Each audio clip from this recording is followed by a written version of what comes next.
जय Hind students, I hope कि आप सभी लोग स्वस्थ होंगे। आप सभी की प्रिपरेशन अच्छी चल रही होगी। आज के करंट अफेयर सेशन में हम बात करने वाले हैं पॉक्सो एक्ट के बारे में। इससे पहले के कई सारे केसेस रहे हैं जिनमें पॉक्सो एक्ट के तहत सहमति से जो संबंध बनाए हुए थे उन केसेस को भी दर्ज किए गए थे। अब जब उन केसेस को हैंडल किया गया तो बॉम्बे हाई कोर्ट और दूसरी कोर्ट ने भी इस बात पर चिंता जाहिर की थी कि इस केस में सहमति से लड़का और लड़की संबंध बनाए थे, लेकिन इस केस में लड़के के ऊपर सारा दोष मढ़ दिया गया है। तो यहाँ पर हम सभी को ध्यान देना होगा कि क्यों न सहमति की जो एज है वो अभी 18 है, इसे 16 कर दिया जाए, और इस बात पर विचार करने के लिए विधि आयोग को निर्देश दिया था। अब लॉ कमीशन ने इस पर अपनी राय रखी है।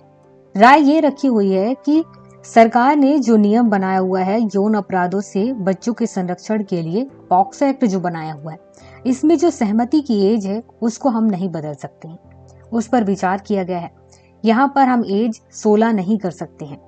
विधि आयोग ने ये कहा कि 16 से 18 के बीच जैसे कि जो बच्चे हैं उनमें आपस में सहमति जो बन जाती है, इसे हम मौन स्वीकृति के मामलों में से जोड़ सकते हैं और उस स्थिति में कुछ नियम कानून बना सकते हैं। लेकिन इनडायरेक्टली हम ये नहीं कह सकते हैं कि यहाँ पर सहमति की आयु हम 16 कर दें, क्योंकि अगर हम एज 18 से 16 कर देते हैं सहमति के लिए तो कई सारे उसके नेगेटिव इफेक्ट पड़ेंगे, जैसे कि बाल विवाह होने लग जाएगा, बाल तस्करी होने लग जाएगा, और इसके खिलाफ जो लड़ाई लड़ी जा रही है वो कहीं ना कहीं वो सब कुछ खत्म हो जाएगा या उस पर सीधा नेगेटिव इफेक्ट पड़ेगा। इसके अलावा लॉ कमीशन ने यह भी कहा कि कुछ ऐसे मामले होते हैं जहां पर बच्चे 16 से लेकर के 18 के बीच, 12 से लेकर के 18 के बीच के बच्चे, अक्सर आपने देखा होगा कि ये लोग लव वाली चीजों में पड़ जाते हैं और ऐसे में यहाँ पर लड़का लड़की आपस में संबंध बना लेते हैं। अब ऐसे स्थिति में दोनों का इरादा अपराध करने का नहीं है, ना तो लड़के का ना ही लड़की का।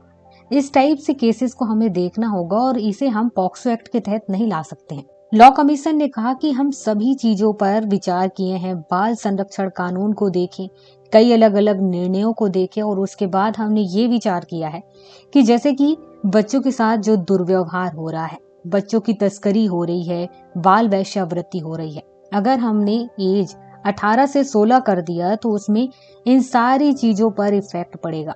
तो इसलिए हम यहाँ पर सहमति की जो एज है वो 16 नहीं कर सकते हैं।